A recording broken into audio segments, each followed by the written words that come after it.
Hello!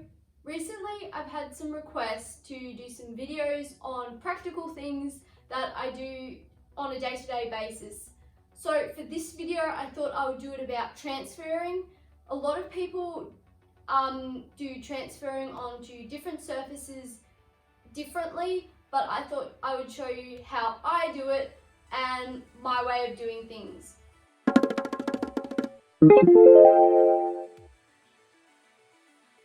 So when getting onto something like a couch, it has a very soft surface.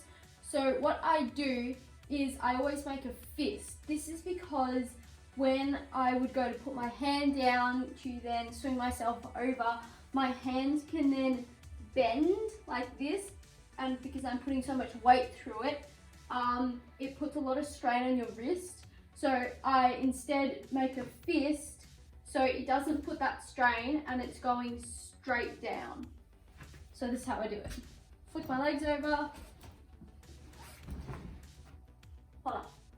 When getting onto the floor, the first thing I do is I always turn my front casters around. This is because in doing that it gives the chair a bigger footprint, which makes it more stable. Second thing I always do is I stick my brakes on because it just helps me not go flying. Then I always take my shoes off because it means that when getting down onto the floor, my feet don't stick to it and become like really grippy. I stick my legs out in front, shimmy to the front of the chair, and I grab onto these bars. Then I practically lower myself down to the foot plate, or you can just do it to the floor, but I prefer foot plate first. And then to the floor. Like that. Getting up to the chair is always a lot more tricky because it is going against gravity, so that kind of doesn't help you out. Now there are two ways of getting back up to the chair. The first way is what most people do, but I can't do it because my arms aren't long enough, and this is often a problem that some women do have, because I think men have longer arms. Fun fact. So what they do is they get their feet in a good position on the side of the chair and then balance on the ball of their foot. They grab onto the top of this bar and then they would go to then pivot themselves up. But since I don't have long enough arm reach from my shoulders to pivot my bottom up to the front of the chair, it doesn't really work. So this is what I do instead.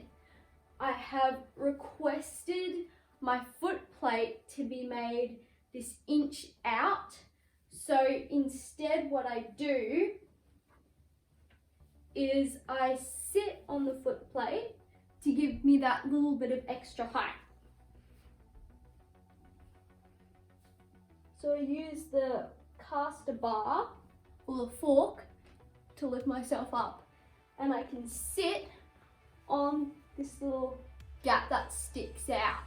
Now I do that because sometimes you wouldn't be able to fit your hips in between the width of the actual chair, but thankfully I've got really skinny hips, so I can usually do that also. But it's helpful to have the foot plate sitting out just as an extra reassurance.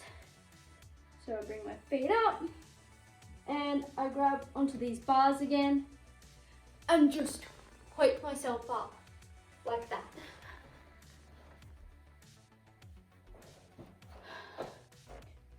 In getting onto my bed, what I always do is I angle my chair to it like I do with getting onto everything else. Stick one foot over, not two. And then what I do is I grab under my knees and kind of twist myself around. So I'm sitting like this. Now, the thing with my bed is this corner is actually really hard. Well, I should say the sides.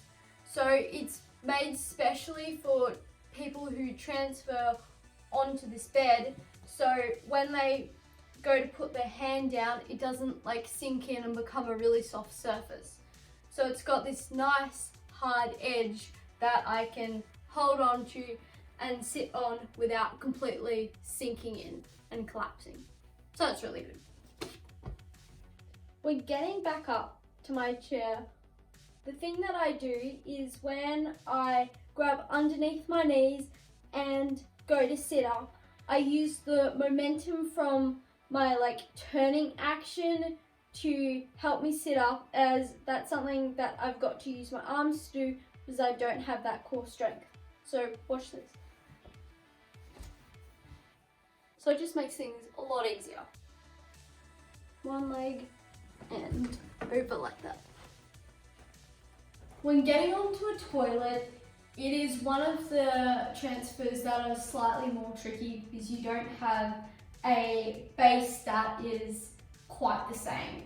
So when doing this, I always go side on like I do most of my other transfers, and I grab onto this back corner of the seat and twist around. The one benefit of having a bar in a bathroom like this is it means instead of having to put my hand on the back of the toilet seat, I can put it on the bar and use that to pivot myself and rest myself down, which is a little more hygienic. Some bathrooms are really tricky to get into. Like some houses, they'll have cubicle toilets, or just in general places you go to that don't have accessible bathrooms. So this is what I do to try and manage around this problem. It's never ideal, but it always, does help when it comes to an emergency. So what I do is I do a front on transfer. I can't really demonstrate this as well as in this bathroom. We have the shower there, but I go front on as I can and I stick my legs out around and I just twist onto the toilet like that. Some cars can also be really tricky to get into too, but I do have some tricks for that.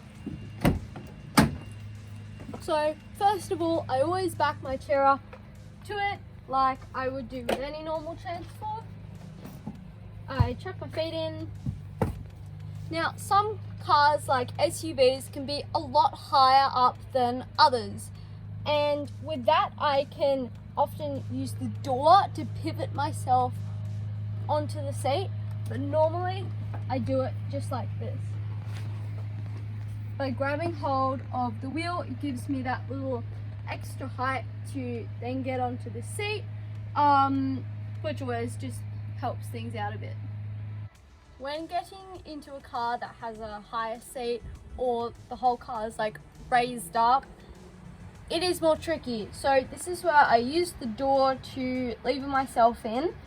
With doing this, I can't put my chair in the position that I normally would to get in because I've got to half shut the door on myself.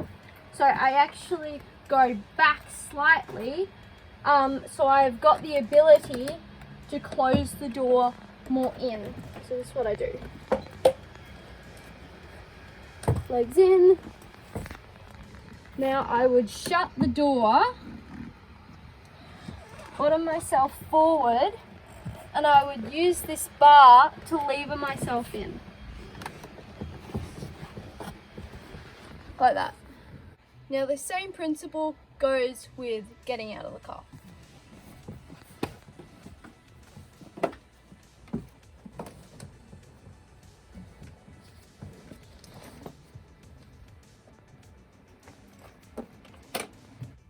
When getting into a chair like my basketball chair, it doesn't have any brakes. So I always have to make sure there's something to back it up against and it doesn't move. I would always then turn myself around. My trick here is I try and get my front casters and my foot plate to align in one of these curves of the metal, so it kind of just holds it a little bit better in its place. See, it really jams it in there. can't move anywhere. So I chuck one foot in, the other one out. With something like this, I would grab this metal here, or you could also go with the seat, but you go across and you end up sitting on your hand, so it's not really ideal. So here I also grab around my other wheel, so I've got the two areas to really get that pivot of my body to swivel across.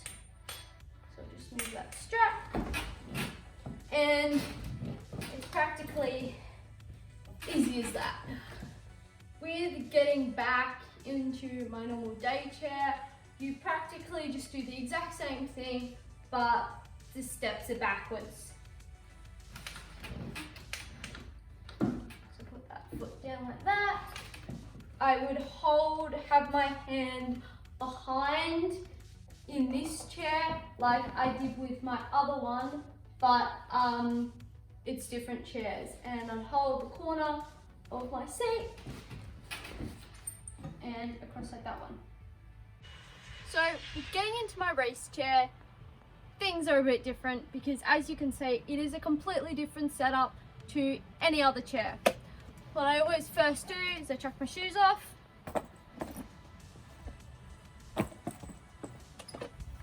Now, some people do this several different ways.